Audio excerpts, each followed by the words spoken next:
नमस्कार दोस्तों, मैं Raj Singh Microsoft certified trainer आप लोगों का बहुत ही स्वागत करता हूं माइक्रोसॉफ्ट एक्सेल के एकदम न्यू लेक्चर के अंदर। और आज हमारा टॉपिक आप सोच रहे होंगे सर आज का टॉपिक क्या है। आज हमारा टॉपिक है फिल्टर। हम फिल्टर एंड शॉर्ट इन दोनों चीजों के ऊपर मतलब शॉर्टिंग एंड फिल्टरिंग के ऊपर काम करने वाले हैं। तो यहाँ पर मैं आपके सामने एक्सेल की ये शीट ऑन कर रहा हूँ, ये आप लोगों को प्रैक्टिस के लिए भी मिल जाएगी। तो सबसे पहले यहाँ पर हमें ये देखना है कि ये फिल्टर और ये शॉर्टिंग हम क्यों यूज करते हैं। तो आपके सामने एक डेटा है, जैसे कि ये डेटा है आपके सामने। इस डेटा को आप ध्यान से देखो। यहाँ पे कुछ स्टूडेंट के नाम है या किसी कस्टमर के भी नाम हो सकते हैं। यहाँ पे हमारे पास सेल्स का कुछ डॉलर्स में कुछ सेल्स हुआ है।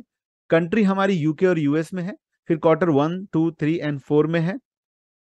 और उसके साथ हमने प्रायोरिटी सेट की है लो हाई एंड समथिंग। अब ये डेटा मैंने छोटा इसलिए लिया हुआ है यहाँ पर ताकि आप अच्छे से समझ सको। तो छोटे डेटाबेस पे हम समझेंगे और एक बार कॉन्सेप्ट क्लियर हो गया, समझ में आ गया, तो उसके बाद आप बड़े डेटाबेस पे भी इसको प्रैक्टिस कर सकते हो। ठीक है। तो सबसे पहले हमें शॉर्टिंग करना है। तो असेंडिंग और डिसेंडिंग ऑर्डर्स में मान के चलिए कि यहाँ पे आपका फर्स्ट नेम है और आपको चाहिए कि ए से जिनका नाम स्टार्ट हो टॉप पे है पहले, फिर बी, फिर सी, फिर डी, इस तरीके से। ठीक है। तो आपको बहुत ही सिंपल और बहुत ही आसान तरीके से मैं बताऊंगा, बहुत ही चुटकी बजाते आप सीख जाओगे इसको। सबसे पहले क्या करना है, कोई भी एक जैसे नेम वाइज असेंडिंग ऑर्डर करना है तो कोई भी एक नेम को सिलेक्ट कर लो। सेलेक्ट कर लिया।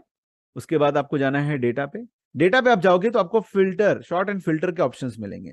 यहां पे आप ए टू जेड पे क्लिक कर दो। ये देखो ए टू जेड और जेड टू ये दोनों ऑप्शन है, तो पहला वाला ऑप्शन लेना है यहाँ पे।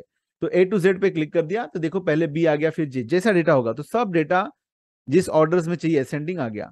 अगेन कोई भी एक डेटा सिलेक्ट करके अपने जेड टू ए पे क्लिक कर देना है तो ये उल्टा जेड वाले मतलब डिसेंडिंग ऑर्डर्स में आपको एंट्री देगा। मान लीजिए हमारा सेल्स को हमको असेंडिंग ऑर्डर्स में करना है कि जो छोटा सेल है, सेल्स है, वो पहले ऊपर रहे, उसके बाद बड़ा बड़ा ऐसे असेंडिंग ऑर्डर। किसी भी एक सेल्स को सिलेक्ट कर लीजिए और ए टू जेड पे क्लिक कर दीजिए। तो देखिए कम वाले ऊपर और ज्यादा वाले नीचे। उसी तरीके से कंपनी, अब क्वेश्चन एक ये आता है कि अगर सारी कंट्री है उस कंट्री को ग्रुप वाइज करना है, जैसे कि सारा यूएसए एक साथ हो और सारा यूके एक साथ हो, तो ये भी आपका शॉर्टिंग से ही हो जाएगा। तो किसी एक को आप सेलेक्ट कर लीजिए। सेलेक्ट करने के बाद आप ए टू जेड पे क्लिक कर दीजिए। जैसे आपने क्लिक कर दिया देखिए सारा यूके एक साथ और सारा यूएसए एक साथ हो गया एकदम आराम से। क्वार्टर वाइज सारे क्वार्टर एक साथ करना है, किसी एक को सिलेक्ट करके ए टू जेड, तो सारा quarter wise quarter 1 quarter 2 group बन गया यहाँ पे। सेम प्रायोरिटी वाइज करना है तो किसी एक प्रायोरिटी को सिलेक्ट करके इस तरीके से कर लीजिए। तो आपने अभी देखा कि किस तरीके से आपने इस डेटा को बहुत ही सिंपल तरीके से शॉर्ट कर लिया। ठीक है। तो ये हो गया हमारा पार्ट 1। ठीक है, इसे अच्छे से देख लीजिए, शीट को डाउनलोड करके प्रैक्टिस कर लीजिए। और पार्ट 2 के अंदर हम थोड़ा सा आगे पढ़ेंगे, इसका एडवांस लेवल भी पढ़ेंगे। Thank you.